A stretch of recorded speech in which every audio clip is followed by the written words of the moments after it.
আচ্ছা একটা গল্প শুনাই, কথা বাড়াতে চাইছিলাম না, তারপরে কথা বলা লাগে। ওই এসএসসি পরীক্ষা যখন দিলাম, আমাদের পাশের বাড়িতেও একজন পরীক্ষা দিতে আসছিল। তো পরীক্ষা দিয়ে, গণিত পরীক্ষা দিয়ে যখন বাসায় আসছি, আমার একটু মন খারাপ, পরীক্ষা অত ভালো হয় নাই। তো মা আমাকে জিজ্ঞেস করলো, কি পরীক্ষা কেমন হয়েছে? খুব একটা ভালো হয়নি। তো মন খারাপ করে ঘরে বসে আছি। পাশের বাড়িতে সে খুব খুশি, পরীক্ষা খুব ভালো হয়েছে। তো পাশের বাড়িতে ভাবি, সে মাকে জিজ্ঞেস করছে, কেন মামি, ও কি পাস করবে না? বললো তো পরীক্ষা খারাপ হয়েছে, কেমন যে খারাপ হয়েছে তা তো জানি না, খারাপ হয়েছে শুনলাম। তো মা আবার খুব হয়ে গেছে, আসে বলে, কেমন খারাপ হয়েছে সেটা কত? আমাকে 2 টান পড়ে, 2-এর জন্য 80 মিস হতে পারে, যা হচ্ছে 78 কনফার্ম। আরো 6-এর অ্যান্সার করছি, কিন্তু একটু ভুল হওয়ার ভয় আছে। আচ্ছা ঠিক আছে মা, এই বলে বের হয়ে গেল। আর পাশের বাড়ির ওই ভাবি তখন আবার জিজ্ঞেস করছে, কি পাস করবে না আনোয়ার? লেটার মনে হয় ছুটবে। ও দূর, আমাদেরটা পাস করবে। ভালো আপনার কততে? আমার 80 হচ্ছে না জন্য আমার মন খারাপ ছিল, আর ও পাস করবে জন্য ওর মন ভালো ছিল। তা আপনার ভালো কততে? ওই জন্য জিজ্ঞেস করলাম, ভালো কততে? আমি শতাংশে কতটুকু চাই?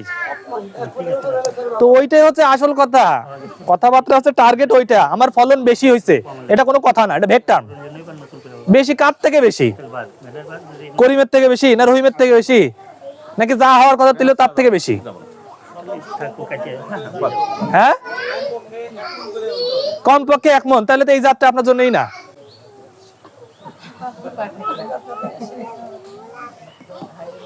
মানে ব্যাপারটা হয়েছে কি, যে কোনো কিছু করার আগে জেনে শুনে কাজ করতে হয় বলে না। এটার কারণ হচ্ছে এইটা, এটার ফলন হবে সর্বোচ্চ 1 একরে 80 মন।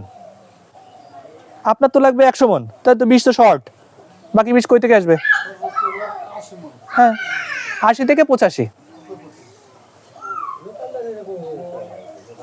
মন খারাপ হয়ে গেল, কিন্তু ধান যে চিকন, বাজারে যে অন্য ধানের থেকে 100 টাকা হইলেও বেশি পাবেন।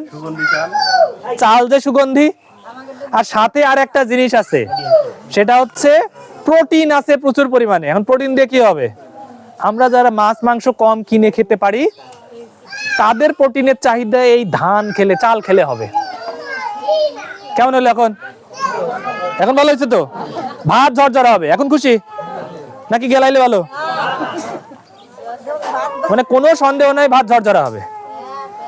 তো আপনাকে যদি 1 মনের শতাংশে 1 মন চাল চেতে হয়, তাহলে মোটাগুলো খুঁজতে হবে। এইরকম ফাইন গ্রেন হবে না, এত চিকন গ্রেন হবে না।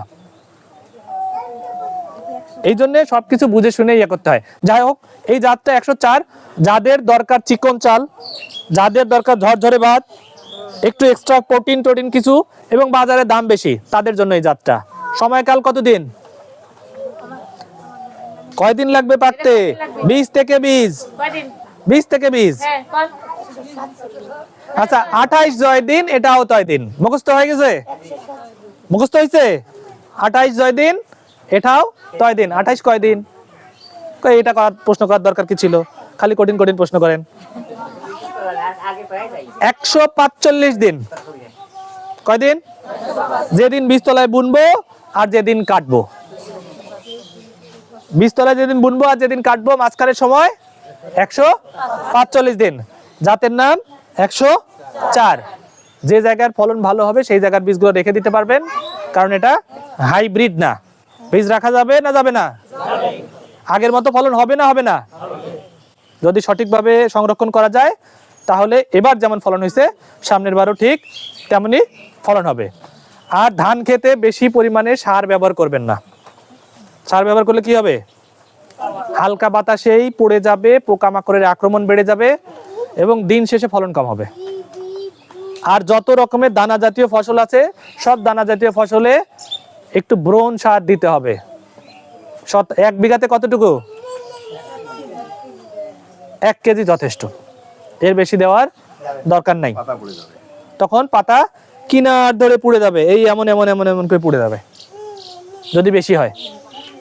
ঠিক আছে? আর যে ক্ষেতে পানি জমে যায়, বৃষ্টির দিনে টানা 2-3 মাস পানি জমে থাকে, সেই ক্ষেত্রে দস্তার ঘাটতি থাকবেই। সেই ক্ষেত্রে দস্তা দেওয়া অত্যন্ত জরুরি। আর দস্তা কি ডিএপির সাথে বোনা যায় না? যায় না? কি করা লাগবে তাহলে? কবে বুনবেন? ইউরিয়া যখন দেবেন প্রথমবার, তখন ইউরিয়ার সাথে মিশাই বুনে দিবেন, তাহলে আর সমস্যা থাকবে না। ঠিক আছে, তাহলে আমাদের উদ্দেশ্য আজকে ছিল আপনাদের জাতটা চেনানো। জাতটা চিনছি সবাই? সবাই চিনছি তো? আরেকবার বলেন, জাতের নাম কি? ফলন কত? একর প্রতি 80 মন। 28-এর কত? আবার কঠিন প্রশ্ন করে। হ্যাঁ, খুব ভালো ফলন হলে 60-এ যায়, আর এভারেজ 45-এ থাকে। ঠিক তো নাকি ব্যাঠিক? আচ্ছা, যারা 28 খেতে পছন্দ করেন তাদের জন্য অতি উত্তম জাত হচ্ছে 104, কারণ 28-এর চাল খেতে অনেকের ভালো লাগে। তারা 104 খেলে বলবেন যে না, ওটার চেয়ে এটা ভালো। ঠিক আছে, তাহলে কথা না বাড়াই। হ্যাঁ হ্যাঁ, 105 লাগাইছেন। 105 আবার অন্য ধরনের জাত। এগুলো অনেক জাত আছে, 108 পর্যন্ত এখন আছে। হ্যাঁ, আরো আছে, আসতে থাকবে, এরকম আসতেই থাকবে। যখন যেটা নতুন আসবে তখন সেটাকে গ্রহণ করে নেবেন। কি লাগাইছেন? নতুন যে জাতটা আসবে সেই জাতটা আগের জাতটা থেকে ভালো হবে, এটা গ্যারান্টি। তা না হলে ওই জাতটা আসতো না।